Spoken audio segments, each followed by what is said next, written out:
Kita angkat kepala, kita berdoa.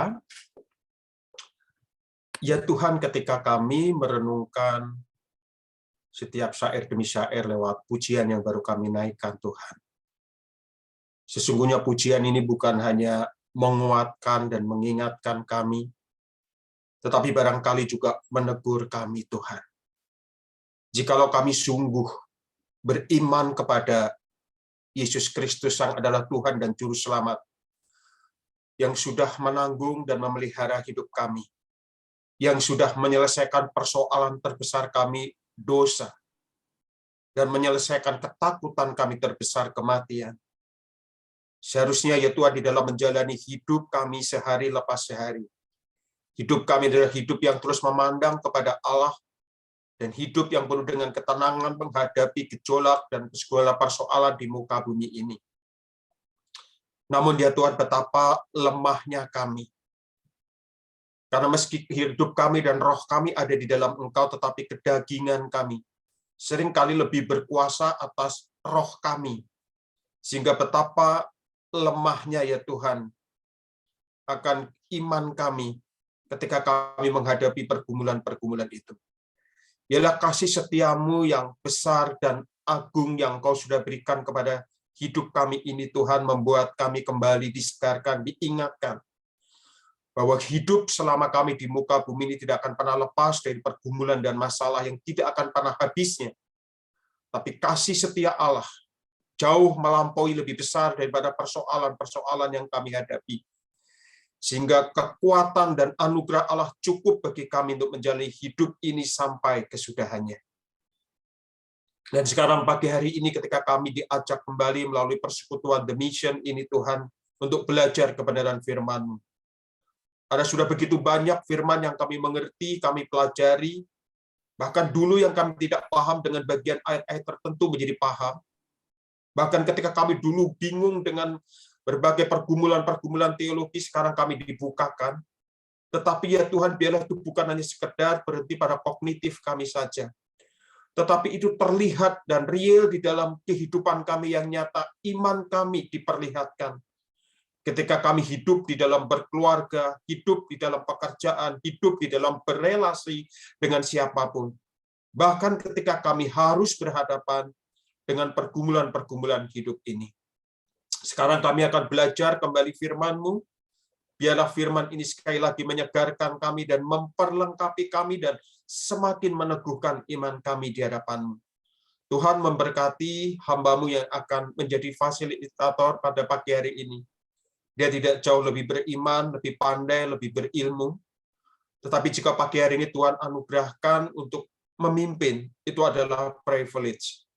Kami sama dengan setiap pendengar jemaat-Mu di The Mission ini, bersama-sama dengan rendah hati, memohon hikmat, urapan kuasa Roh Kudus menolong kami untuk mengerti firman Tuhan, menghidupinya dalam anugerah Tuhan, dan mengalaminya dalam pengalaman-pengalaman hidup kami. Kami serahkan Tuhan waktu ini di dalam anugerah Tuhan, dan kami mohon biarlah Tuhan bekerja.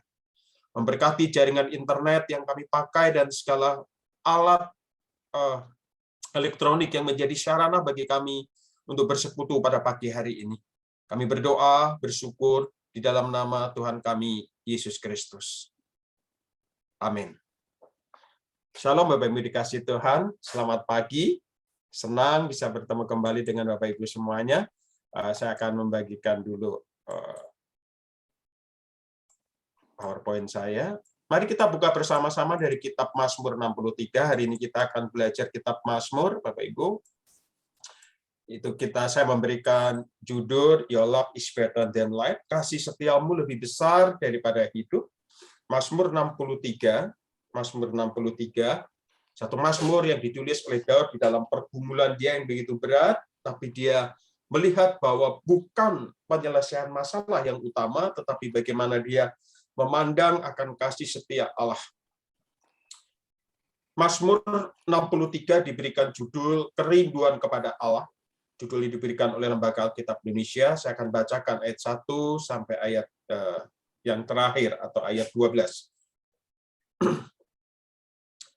Mazmur Daud ketika ia ada di padang gurun Yehuda. Ia Allah Engkaulah Allahku, aku mencari Engkau. Jiwaku haus kepadamu, tubuhku rindu kepadamu. Seperti tanah yang kering dan tandus tiada berair. Demikianlah aku memandang kepadamu di tempat kudus, sambil melihat kekuatanmu dan kemuliaanmu. Sebab kasih setiamu lebih baik daripada hidup, dan bibirku akan memegahkan Engkau. Demikianlah aku mau memuji Engkau seumur hidupku, dan menaikkan tanganku demi namamu. Seperti dengan lemak dan sumsum jiwaku dikenyangkan, dan dengan bibir yang bersorak-sorai mulutku memuji-muji. Apabila aku ingat kepadamu di tempat tidurku, merenungkan Engkau sepanjang kawal malam. Sungguh, Engkau telah menjadi pertolonganku, dan dalam naungan sayap-Mu aku bersorak-sorai. Jiwaku melekat kepadamu, tangan kananmu menopang aku. Tetapi orang-orang yang berikhtiar mencabut nyawaku akan masuk ke bagian-bagian bumi yang paling bawah. Mereka akan diserahkan kepada kuasa pedang. Mereka akan menjadi makanan anjing hutan. Tetapi raja akan bersukacita di dalam Allah. Setiap orang yang bersumpah demi Dia akan bermegah, karena mulut orang-orang yang mengatakan dusta akan disumbat. Bapak Ibu yang dikasihi Tuhan, pernahkah di dalam hidup Bapak Ibu menghadapi sesuatu yang tidak diharapkan dan tiba-tiba terjadi? Saya yakin di dalam hidup ini kita percaya banyak hal unpredictable, tetapi saya percaya setiap kita selama hidup di dunia ini kita mengalami apa yang namanya kita mendapatkan kejutan di dalam hidup ini. Karena memang hidup ini penuh dengan kejutan, bukan? Kejutan itu sesuatu yang tidak kita harapkan, tetapi terjadi di dalam hidup kita. Dan biasanya yang banyak terjadi adalah kejutan-kejutan yang tidak kita inginkan. Setiap kita berharap mendapatkan kejutan yang membuat hidup kita bahagia. Misalnya kenaikan pangkat, kenaikan gaji, bagi yang bisnis penjualannya mengalami kenaikan yang tajam. Mendapat kejutan ketika kita memeriksakan ke dokter, kita divonis satu jenis sakit penyakit, tetapi untuk check up yang kedua, tetapi ternyata hasil itu adalah salah dan membuat kita senang sekali. Namun kita juga tidak bisa menghindari jika tiba-tiba kejutan yang tidak menyenangkan datang menghampiri hidup kita tanpa diundang. Dan kita sudah semua tahu tentang kejutan COVID-19 ini, juga begitu mengejutkan kita semua. Tidak pernah berpikir bahwa kita di dalam masa hampir 2 tahun ini diperhadapkan dengan situasi yang begitu sulit. Dan dampak daripada COVID ini begitu besar. Barangkali COVID tidak membuat sangat mengejutkan buat saudara. Tetapi mungkin barangkali adalah sakit penyakit. Saudara sudah menjaga kesehatan tubuh dengan berolahraga, makanan sehat, tetapi tidak lepas dari satu sakit. Saudara mendapatkan vonis satu penyakit yang begitu berat, dan sampai hari ini belum juga sembuh. Atau masalah keluarga. Saudara barangkali memiliki keluarga yang begitu harmonis, semuanya nampak aman-aman saja, kita hidup dengan anak mantu kita, cucu kita, semua nampak berjalan dengan baik. Tapi tiba-tiba dikejutkan dengan datangnya hadirnya orang ketiga, misalnya mengganggu rumah tangga kita, khususnya bagi anak-anak kita, barangkali bersana entah anak kita atau mantu kita menghadapi itu mengalami perselingkuhan dan sebagainya. Atau tiba-tiba dari anak-anak kita ada yang mengalami gangguan di dalam kehidupannya, berjerat dengan narkoba, dan apapun yang lain. Atau barangkali salah satu keluarga kita tiba-tiba dipanggil Tuhan. Saudara, kejutan itu mungkin ketika hadir di dalam hidup kita yang secara tiba-tiba itu langsung akan mengubah ritme hidup kita secara drastis. Dari kehidupan yang tenang tiba-tiba akan menjadi kehidupan yang tidak tenang. Dari kehidupan yang mandiri menjadi kita bergantung kepada orang lain. Dari kehidupan yang nyaman dengan menjadi penuh dengan kesesakan. Dari kehidupan yang penuh gairah menjadi letih lesu. Kita tidak berdaya. Hidup seolah-olah mandek dan tidak kita ingin menjalankan hidup yang akan datang. Menghadapi hari esok seolah-olah kita enggan, karena hari esok tidak lebih baik daripada hari ini. Kita menjadi meratap, menangis, dan gundah menghadapi realita hidup yang tidak diduga sebelumnya. Dan pergumulan hidup ini bukan hanya dialami oleh orang-orang yang tidak beriman. tidak sedikit orang-orang beriman atau orang yang percaya kepada Yesus Kristus juga menghadapi hal demikian. Bahkan barangkali adalah orang-orang seperti kita yang belajar Alkitab secara dalam, mengerti teologi, akhirnya hidup kita bukan lagi berfokus kepada kebenaran, tetapi energi kita menjadi terkuras habis memikirkan persoalan-persoalan yang ada. Kita tidak lagi bergumul dengan Tuhan, kita berjuang keras untuk keluar dari masa sulit tersebut. Saudara, kenapa saya berbicara ini? Inilah, sebagai pendeta saya menghadapi begitu banyak selama hampir 2 tahun ini persoalan orang Kristen yang seperti ini. Nah, saudara-saudara, ketika kita diperhadapkan pada pergumulan hidup yang saya ceritakan ini, maka hidup laksana di tengah padang gurun, karena persoalan hidup yang berat tiba-tiba hadir dalam hidup kita secara tiba-tiba. Kita merasa seperti dibawa ke padang gurun yang kering dan tandus. Tidak ada pemandangan yang indah.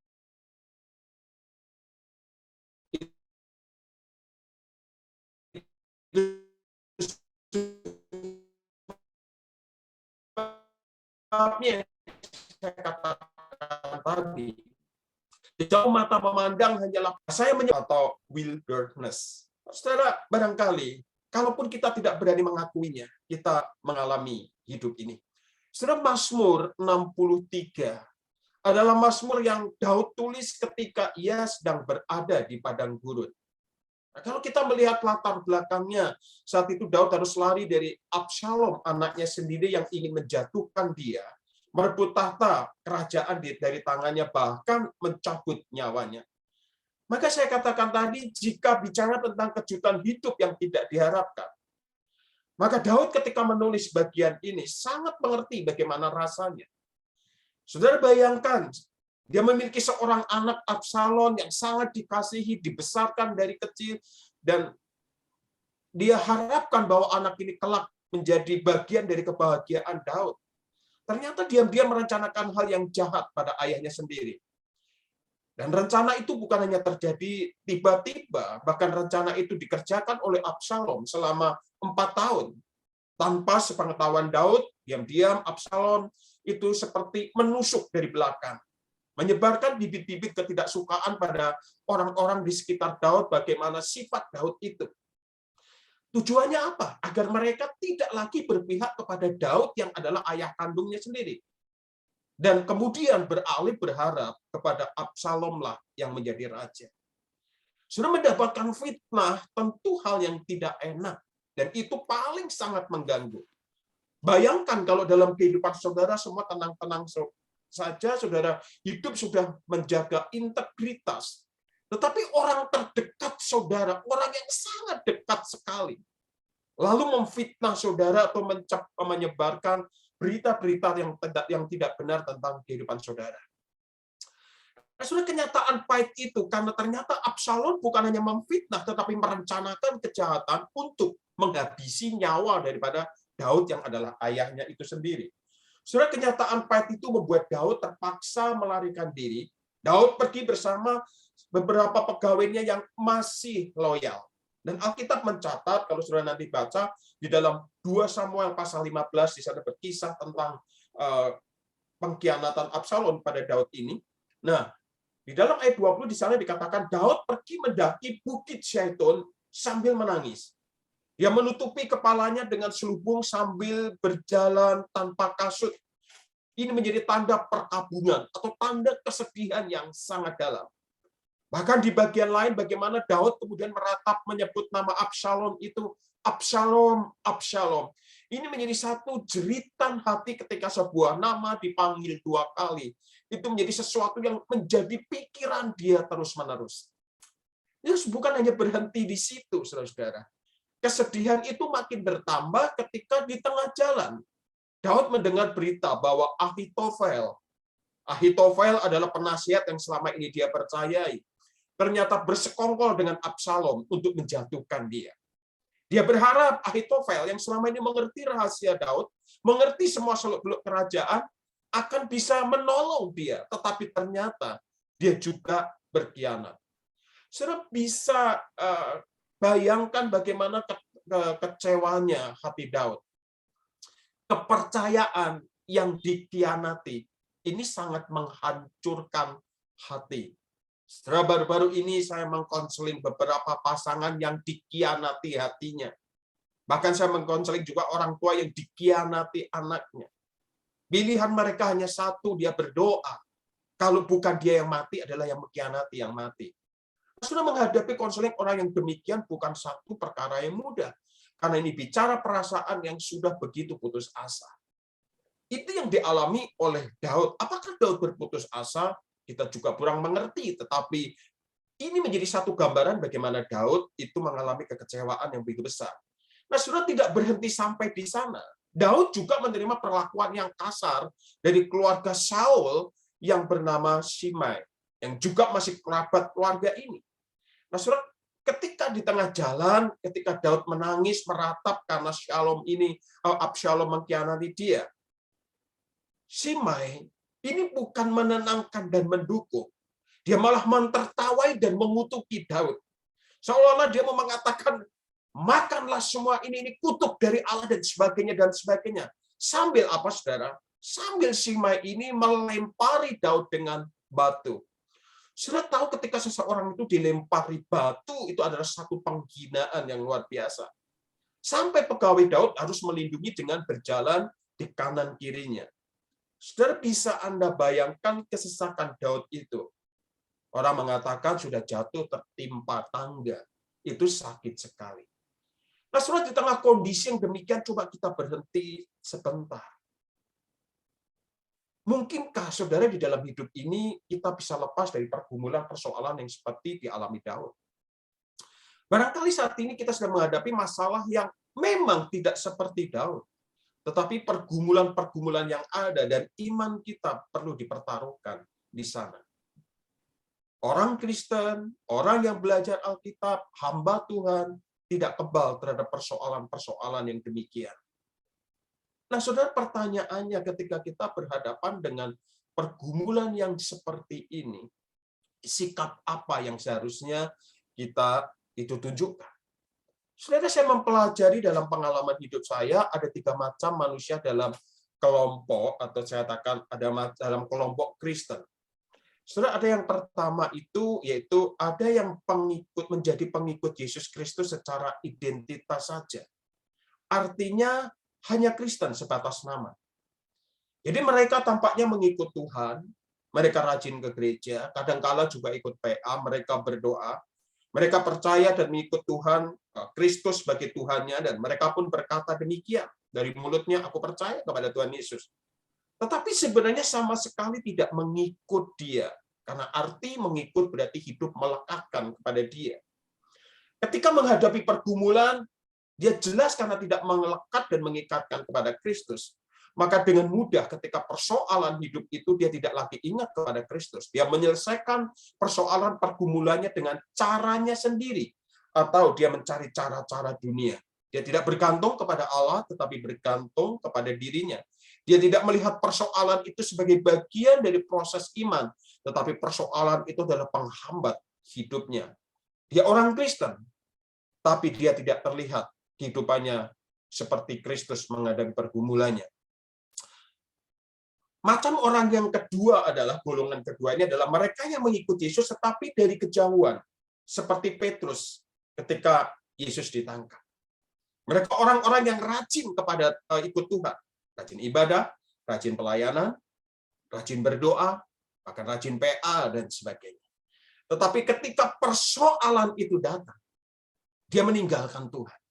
Ketika persoalan yang berat itu hadir dalam hidupnya, dan ternyata dia berdoa, Kristus tidak menolong dan menyelesaikan persoalannya. Dengan mudah dia meninggalkan Tuhan dan dia tidak mengakui lagi sebagai Kristus. Kristus yang adalah Tuhan dan Juru Selamat. Dan itu bukankah yang dilakukan oleh Petrus ketika Kristus ditangkap seperti tidak berdaya, dia diserahkan untuk disalibkan. Petrus hanya melihat dari jauh dan meninggalkannya, bahkan tidak mengakuinya. Saudara, ada golongan yang ketiga. Golongan ketiga ini adalah mereka yang di tengah-tengah badai dan sinar matahari, di tengah-tengah pergumulannya yang begitu berat, teriknya pergumulan seperti panasnya matahari yang menyengat kepalanya. Orang ini tetap berpegang teguh kepada Tuhan, dan setiap hari dia menikmati persekutuannya dengan Tuhan tanpa mengalami gangguan dengan persoalannya. Baginya, mengikatkan dengan dirinya dengan Tuhan adalah sumber kekuatannya. Nah, saudara, golongan ketiga ini sungguh-sungguh yang dia inginkan hanyalah Allah. Kalau saudara melihat bagaimana perubahan paradigma berpikir Asa di dalam Mazmur 73 ketika dia komplain dengan Tuhan karena dia melihat orang fasik diberkati, gemuk dan sehat, tetapi dia orang percaya yang menjaga kesucian, kekudusan, tetapi dia menghadapi sakit setiap hari, dia komplain. Ketika dia mendekat kepada Allah, masuk di dalam hadirat Tuhan, dia hanya menginginkan di dunia maupun di surga hanya Allah. Saudara sungguh-sungguh menginginkan Allah karena dia tahu bahwa dia dan hanya dia saja yang dapat memuaskan kerinduan mereka yang dalam.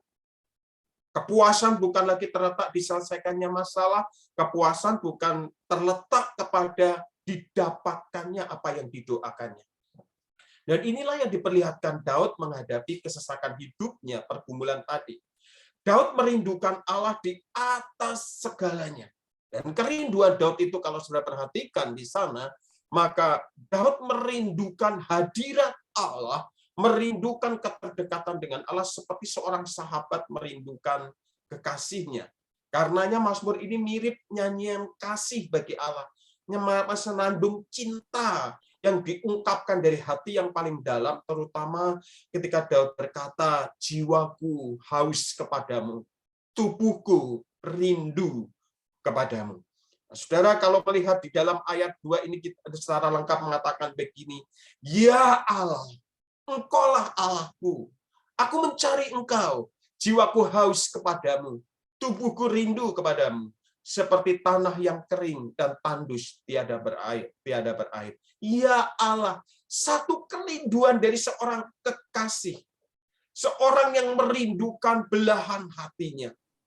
Jadi ayat 2 adalah pengungkapan yang luar biasa. Seorang teolog pernah mengatakan ini mengenai intisari agama.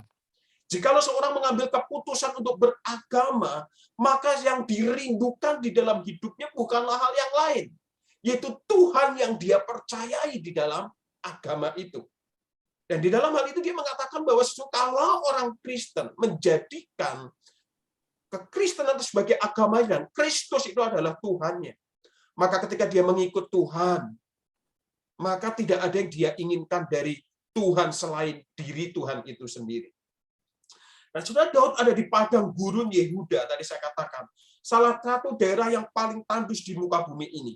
Dia menggunakannya sebagai latar belakang puitis mengenai keadaannya yang jauh dari Allah. Tadi saya katakan bahwa Daud melarikan diri keluar dari Yerusalem. Daud melarikan diri dari Yerusalem, dan kita tahu Yerusalem adalah tempat Tuhan bersemayam, di tempat kudusnya.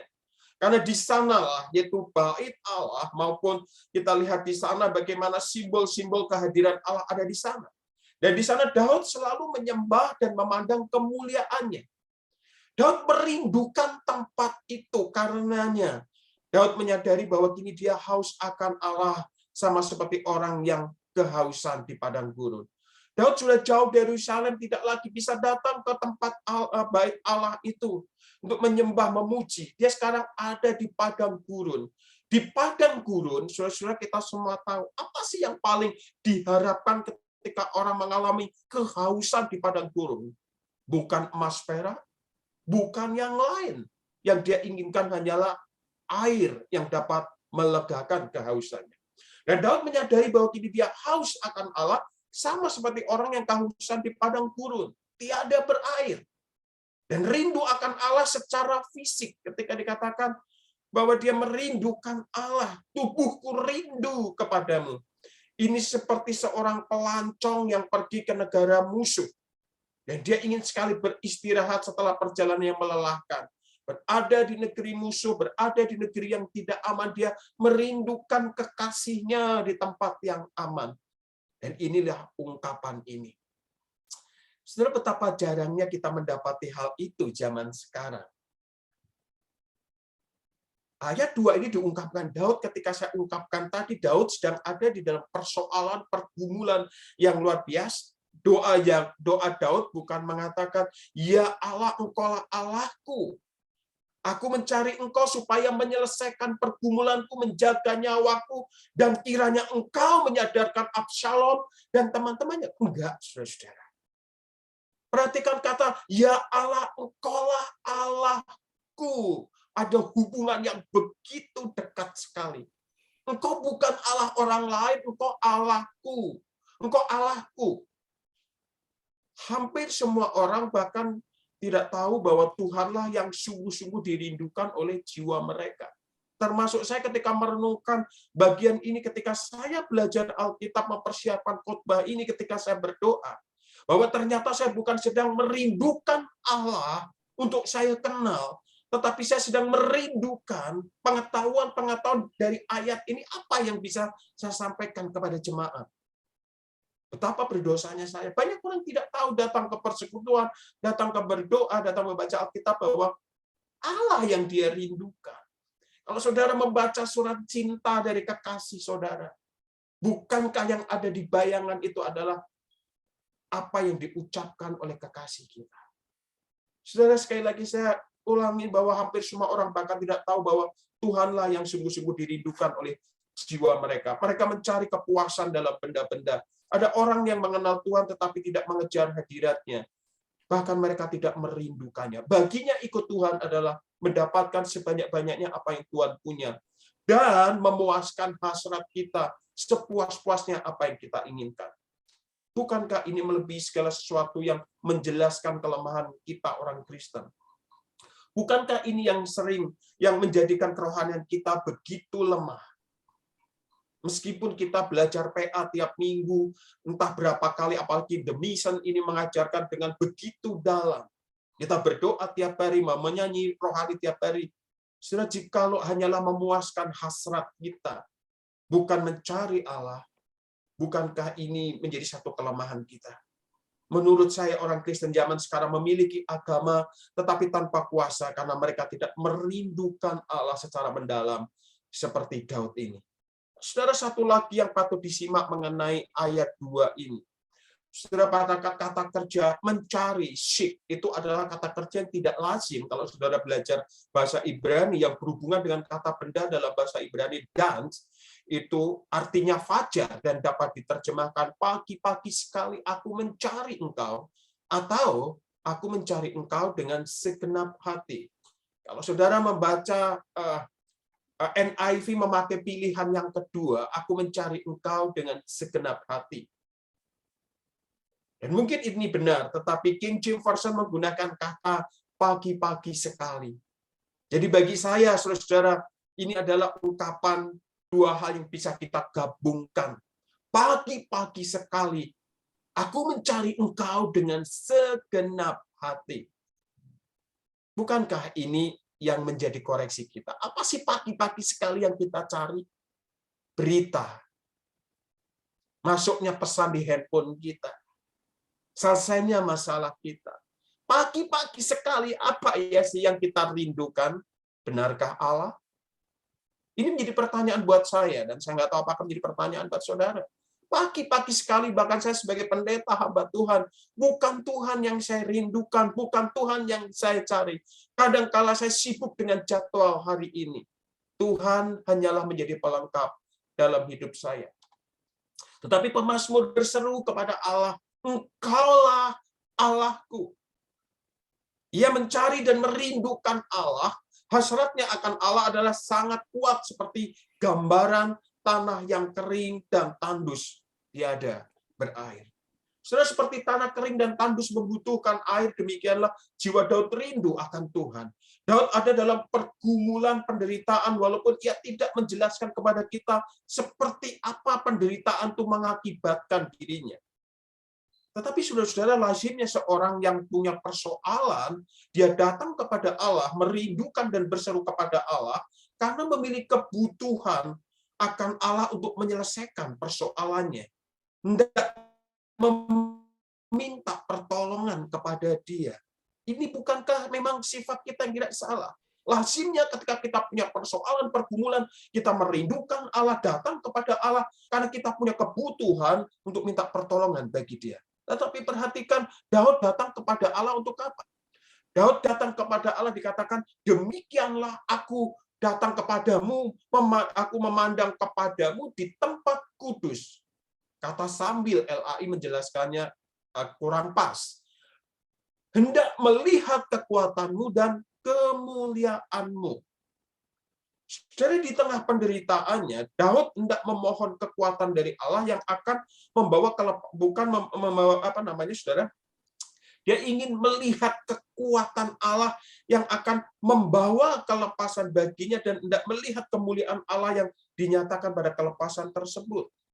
Jadi dia datang ke sana untuk kembali menyaksikan kekuatan Allah dan kemuliaan Allah yang pernah diberikan kepadanya. Maka kalau saudara membaca, kemudian di dalam ayat 6 sampai di dalam ayat 9, saudara betapa Daud di sana, dia katakan apa, saudara? Di dalam ayat 6, ayat yang ke-6 dikatakan begini, apabila aku ingat kepadamu, ayat 7, apabila aku ingat kepadamu di tempat tidurku, merenungkan engkau sepanjang kawal malam, sungguh engkau telah menjadi pertolonganku dan naungan sayapmu, aku bersorak-sorai. Setelah pada saat persoalan hidup menjadi berat bertubi-tubi, seringkali kita cenderung terpaku pada persoalan itu. Tidak demikian dengan Daud, dia ingat pertolongan Tuhan. Di tempat tidurnya yang hanya di padang gurun, Daud mengingat Tuhan. Daud melihat, sungguh engkau telah menjadi pertolonganku dan dalam naungan sayapmu aku bersorak-sorai. Saudara, pada masa sulitnya, bagaimana Daud di sana, saudara. Daud mengingat, sungguh engkau telah menjadi pertolonganku dalam naungan sayapmu, aku bersorak-sorai. Jiwaku melekat kepadamu, tangan kananmu menopang aku. Daud ingat pengalaman-pengalaman masa lalu, bagaimana Tuhan menolong dia menghadapi Goliat, menghadapi singa ketika menjaga domba-dombanya. Tuhan tidak pernah meninggalkannya. Jadi dia ingin naik melihat kekuatan Tuhan dan kemuliaan Tuhan. Dia mau meyakinkan dirinya bahwa Allah tetaplah Allah yang sama. Maka pemazmur bersyukur dan memuji Tuhan atas pertolongannya. Dan menaikkan sorak-sorai bagi Tuhan karena keyakinan bahwa tangan kananmu menopang aku. Jadi pemazmur juga bertekad bahwa ia akan senantiasa berpaut dan melekat kepada Tuhan. Dengan kata lain, Daud ketika menaikkan puji-pujian ini bukan sedang memohon, bukan sedang meratap untuk dikasihani Allah, tetapi dia kembali diingatkan di tengah pergumulan dia yang berat bahwa pertolongan Allah, naungan sayap Allah masih menjadi bagian dalam kehidupan Daud. Nah, itu sebabnya saudara-saudara, pengalaman penderitaannya dan pertolongan dari Tuhan membawa pemazmur kepada kesimpulan dan pengakuan yang sangat tegas. Sebab kasih setiamu lebih baik dari hidup.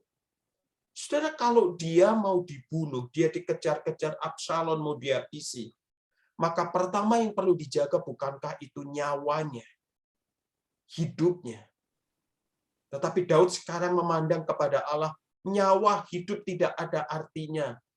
Kecil dibanding dengan kasih setia Allah.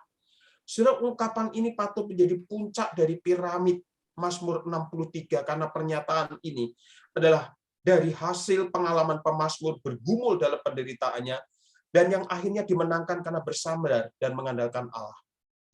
Saudara, Daud merasa puas dengan Tuhan, di dalam Tuhan dan oleh Tuhan. Inilah maksud utama perkataannya ini. Dan ini keluar dari ungkapan pertamanya mengenai kerinduan yang dalam. Seolah-olah Daud mengatakan begini, kerinduanku kepadamu Tuhan, bukanlah dilepaskannya dan dijaganya nyawaku. Karena kasih setiamu lebih daripada hidup.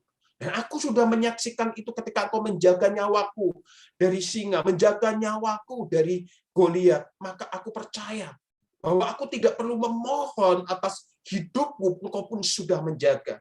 Yang aku rindukan Yang aku ingin nikmati adalah kasih setiamu. Daud rindu akan Allah karena dia merasa puas dengannya. Tuhan tidak menyembunyikan diri dari mereka yang mencari Dia. Karena itulah Daud dapat berbicara mengenai kepuasan di masa lalu, masa sekarang, dan masa depan. Saudara, ini menjadi pertanyaan bagi kita semua. Ketika kita datang beribadah, mengikuti PA seperti pagi hari ini, ketika kita berdoa, kerinduan kita terdalam itu apa? Kerinduan kita terdalam bertemu dengan kasih setia Allah, atau kerinduan kita adalah diselesaikannya masalah kita, diberikannya apa yang kita inginkan atau kita butuhkan. Karena itu pula Daud berkata bahwa kasih setia Tuhan itu lebih baik dari hidup. Saudara, ayat ini bagi saya mengandung dua hal. Masing-masing dibandingkan dengan keduanya dapat disimpulkan bahwa hidup kita ini tidak seberapa dibandingkan oleh kasih Allah. Bukankah segala usaha kita menyelesaikan persoalan dan pergumulan itu agar kita hidup ini dibebaskan dari kematian, bukan? Sakit supaya sembuh, miskin supaya kaya, persoalan diselesaikan supaya kita tidak menjadi sakit. Karena itu kita berusaha terus. Bagi kita hidup nyawa ini yang paling penting, bukan?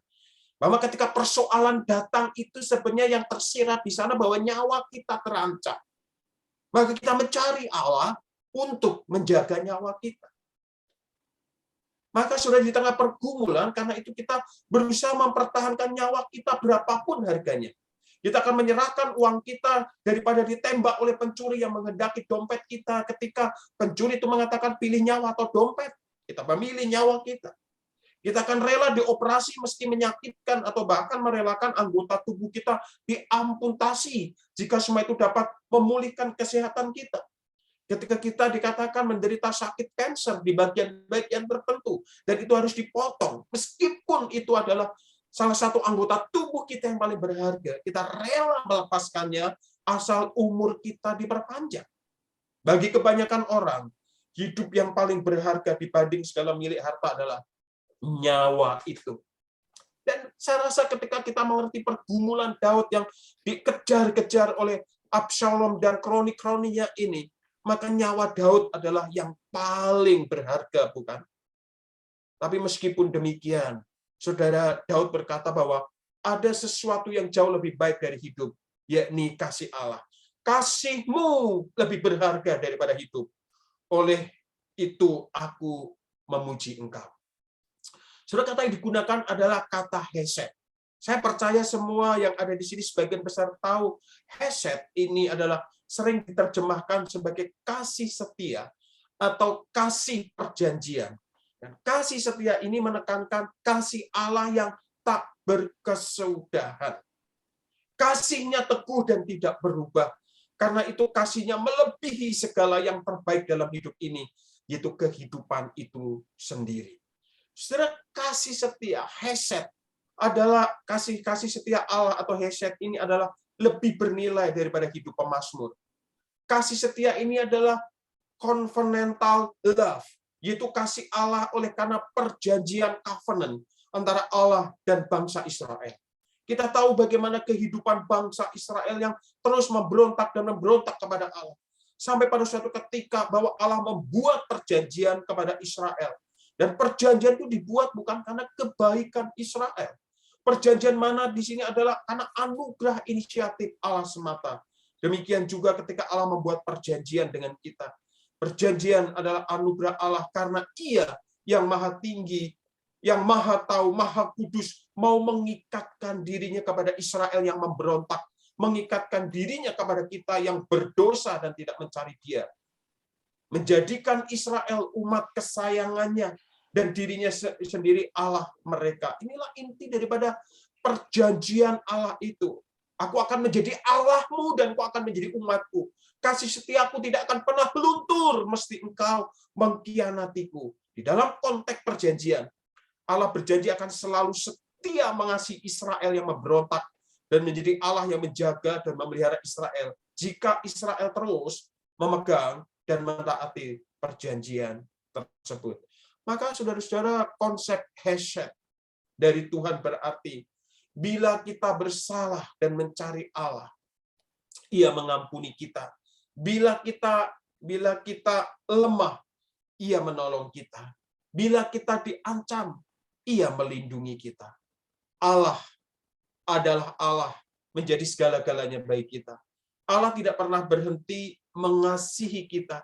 Sekalipun kita jauh dalam dosa, kita jatuh dalam dosa dan bergumul dalam penderitaan karena dosa tersebut. Ia selalu sedia untuk menolong kita, melindungi kita, mengampuni kita, dan memulihkan kehidupan kita. Maka ini yang ada di dalam pikiran Daud. Kenapa baginya kasih setia lebih daripada hidup. Daud menyadari bahwa Absalom sampai seperti itu tentu bukan sepenuhnya salah dari Absalom. Sebagai seorang ayah, barangkali dia pernah tidak melakukan kewajibannya sebagai seorang ayah. Dia tidak mencari pembenaran, dia tidak sepenuhnya menyalahkan Absalom, tetapi jauh daripada itu, dia tidak berfokus kepada persoalan itu. Dia berfokus kepada kasih setia Allah. Jika Allah mengizinkan ini, maka Allah punya rencana. Jika aku yang bersalah, aku datang kepada Allah, Dia akan mengampuniku. Jika saat ini aku lemah, maka Dia akan menolongku. Maka sesungguhnya baginya adalah kasih setia Allah melebihi hidup itu. Nah, saudara, tatkala Daud menyadari bahwa Allah telah menyatakan kasih setianya atau hesed ini kepadanya, terbukti dari pertolongan yang diberikannya dan kelepasan yang dialaminya, maka dengan tepat ia mengatakan di dalam ayat 4a, sebab kasih setiamu lebih daripada hidup. Lalu di ayat 4b, dan bibirku akan memegahkan engkau. Saudara, kalimat ini diucapkan bukan setelah Absalom sadar atau Daud lepas dari kejaran Absalom. Tapi dia meyakini kasih setia Allah yang pernah menolong dia dan tetap akan menolong dia. Maka baginya saat ini bukan merengek, meratap. Baginya saat ini yang terpenting, merindukan Allah untuk dipuji dan melihat kemuliaannya. Daud sungguh benar tatkala ia bertekad untuk memberitakan kasih setia Tuhan tersebut kepada orang-orang yang bersama-sama dengan dia. Saudara, saya mau berkata kepada saudara bahwa pengakuan sebab kasih setiamu lebih baik daripada hidup adalah hal yang seharusnya ada pada kita tatkala kita bergumul dengan penderitaan-penderitaan yang ada. Saudara, adakah di tengah pergumulan-pergumulan yang ada saat ini, saudara dan saya fokus kepada kasih setia Allah, atau terus-menerus mengasihani diri, terus-menerus meratap dan menangis, terus-menerus berfokus kepada persoalan, supaya Allah melepaskannya, dan tidak melihat pergumulan masalah itu untuk melihat kemuliaan Allah, dan melihat kebaikan-kebaikan Allah. Memang tidak gampang, tidak mudah. Tetapi seperti saya katakan tadi, kita orang Kristen yang mana? Jikalau kita orang Kristen yang hanya identitas, jikalau kita orang Kristen yang hanyalah ikut Tuhan dari jauh, mari kita naikkan level kita. Bahwa ikut Tuhan memang karena Tuhan. Hidup kita tidak lepas dari penderitaan karena kehidupan kita sekarang. Kita hidup di dalam manusia berdosa, di tengah-tengah zaman manusia berdosa dan hidup di dalam daging yang berdosa. Kita masih hidup di dalam daging ini. Dan pergumulan itu tetap ada. Namun dalam penderitaan hendaklah kita datang mencari Tuhan dan pertolongannya. Seperti pemazmur ini. Bukan mencari pertolongan lain. Bukan meninggalkan Tuhan. Tapi mari bergumul, menikmati pergumulan itu bersama dengan Allah. Sambil terus memohon kekuatan dari Allah. Kita datang hendak melihat kekuatannya dan kemuliaannya. Kita terus bertekun tabah, menantikan pertolongan atau hesed Tuhan, kasih setia Tuhan, sehingga pada akhirnya kita bisa mengatakan bibirku akan memegahkan engkau. Karena kasih setia Allah pasti menjadi bagian kita dan berpihak kepada kita. Saudara, tahukah kenapa kita mengatakan pasti menolong kita? Karena saya mau berkata kepada saudara pagi hari ini, puncak dari kasih setia atau hesed Allah adalah pada pengaruniaan anaknya yang tunggal Yesus Kristus untuk datang ke dalam dunia, mati dan dibangkitkan serta menjadi juru selamat manusia. Bahkan sini saudara-saudara, dia inilah puncak hesed ini diberikan kepada kita, yaitu puncaknya ketika Yesus Kristus diberikan kepada kita. Paulus memahami bagian ini ketika dia berkata, karena kasih setianya Allah telah ada di pihak kita, dan Allah tidak menyayangkan anaknya sendiri untuk diberikannya kepada kita. Allah memberikan Yesus Kristus kepada kita bukan di saat kita mencari Dia, menyembah Dia.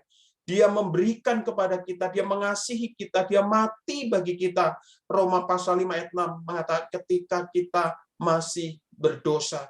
Sehingga Paulus paham bagian ini, jika Allah ada di pihak kita, siapakah yang akan memisahkan kita dari kasih setia Allah? Dia katakan, saudara-saudara, di dalam mulai ayat 31 sampai ayat 38 sampai 39 dia mengatakan, sebab aku yakin bahwa baik hidup bahwa baik maut maupun hidup, baik malaikat-malaikat maupun pemerintah-pemerintah, baik yang ada sekarang maupun yang akan datang, atau kuasa-kuasa, baik yang di atas maupun yang di bawah, ataupun sesuatu makhluk lain, tidak akan dapat memisahkan kita dari kasih Allah yang ada di dalam Kristus Yesus, Tuhan kita. Saudara, di ayat 35 Paulus sana katakan begini, siapakah yang akan memisahkan kita dari hasyat kasih setia Allah dalam Kristus? Penindasan atau kesesakan, atau penganiayaan, atau kelaparan, atau ketelanjangan, atau bahaya, atau pedang. Saudara hitung dari ayat 35, 38, 39, berapa persoalan itu? Sekarang bandingkan persoalan yang sedang saudara hadapi hari ini. Barangkali saudara sedang menghadapi persoalan rumah tangga. Saudara barangkali sedang menghadapi masalah ekonomi, masalah sakit. Baru tiga. Jikalau tiga saudara sudah menyerah, mari kembali kepada apa yang dikatakan oleh Paulus, bahwa hasyat itu tidak akan memisahkan kita dari semua yang disebutkan oleh Paulus. Mari kita merenungkan akan kasih setia Allah yang dinyatakan melalui Yesus Kristus, anak Allah, dan memproklamirkan kasih setia Allah tersebut. Great is thy faithfulness. Bagaimana kesetiaan Allah yang besar itu memenuhi kita. Yesus rela menderita dan mati bagi kita, supaya kita mendapatkan pengampunan dosa dan keselamatan. Maka persoalan terbesar kita, dosa, diselesaikan. Dan ketakutan terbesar kita, kematian, itu juga dipatahkan dan diselesaikan. Maka Paulus berkata, jika Dia di pihak kita, siapa yang akan lawan kita? Saudara, apakah kita sudah menghayati dengan sungguh-sungguh kasih setia Allah? Sungguhkah hasyat ini benar-benar melekat di dalam hidup kita? Benarkah kita percaya kepada Allah yang hidup? Jikalau kita percaya kepada Allah yang hidup, persoalan, pergumulan, penderitaan, kesesakan hidup tidak akan membuat kita lemah iman, tetapi menjadikan itu untuk kita semakin kenal siapa Allah, dan kita akan berani mengatakan, kasih setiamu lebih baik daripada hidup. Saudara, saya akan menutup dengan satu cerita yang mungkin saudara sudah dengar, itu kisah tentang Martin Luther. Saudara, suatu kali Martin Luther, reformator Kristen, ini mengalami pergumulan yang begitu berat, sehingga dia depresi. Ia termenung seharian, hatinya gelisah dan sedih. Ia terus-menerus memikirkan pergumulan yang sedang dia hadapi. Teman-temannya begitu khawatir, karena Martin Luther tidak lagi mau makan, tidak mau lagi minum. Dia tidak tidur. Berhari-hari terus hanya bergumul dengan persoalannya. Suatu malam, Catherine, istrinya, memakai pakaian serba hitam dan memakai kerudung hitam juga tanda berkabung. Luther kaget dan bertanya. Dengan nada yang begitu lemah, dia bertanya kepada Catherine, istrinya.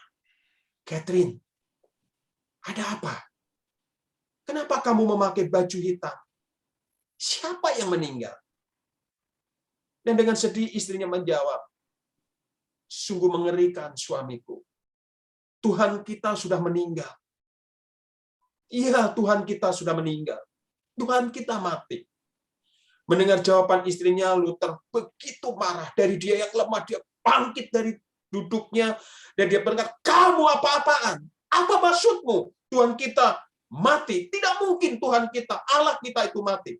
Tuhan kita hidup karena sudah dibuktikan dengan kebangkitan Yesus Kristus.